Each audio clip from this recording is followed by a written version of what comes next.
Mga magabalik na overseas Filipino workers sa probinsya sa Negros Occidental, mahimo na makabalik sa ilang banwa o syudad sa tion magnegatibo sa PCR test. Apisar hindi nila makumpleto ang 14-day quarantine. Ining balita ang aton gintutukan.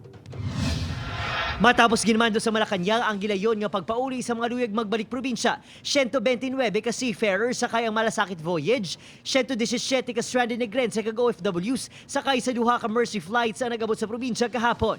Sila ang gidala sa isa ka hotel sa Bacolod para ipaidalom sa RT-PCR test. Sunod sa gobernador, ang maabot ng mga negrense ang gilayon niya ipidalom sa test. Kung magnegatibo, pahanugutan nga makapauli sa ilatag sa kabanwa kag syudad, ang mga magpositibo naman ang dalon sa isolation facility. In cases when we really cannot accommodate anymore, then we will have to ask the respective LGUs to manage these OFWs. Ginalauma na madasig ang testing bangod handa ng duha ka machine sa provincial hospital kag ginapaabot ang isa pa ka donasyon gikan sa DOH. Ginahulat na lang license to operate gikan sa DOH agon masugdan ng paggamit sa mga makina.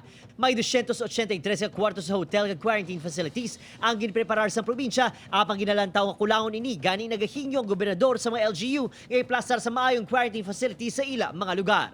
For our stranded negrenses, meaning non-OFWs, we are still organizing Mercy flights. No need for acceptance letter from the province, but they still have to register. Ginsabat Manilakson ang mareklamo sa EB Magalona Healing Center. We never said EB Magalona is a luxurious hotel. No? We're trying our best to make it as comfortable as possible. By the way, there are already 4 who got healed in EB Magalona. Gindalaman sa mga bulutuan kag hotel ang returning residents ng Bacolod City. Upod kay Rinald Castillo, Adrian Prietos, 1 Western Visayas.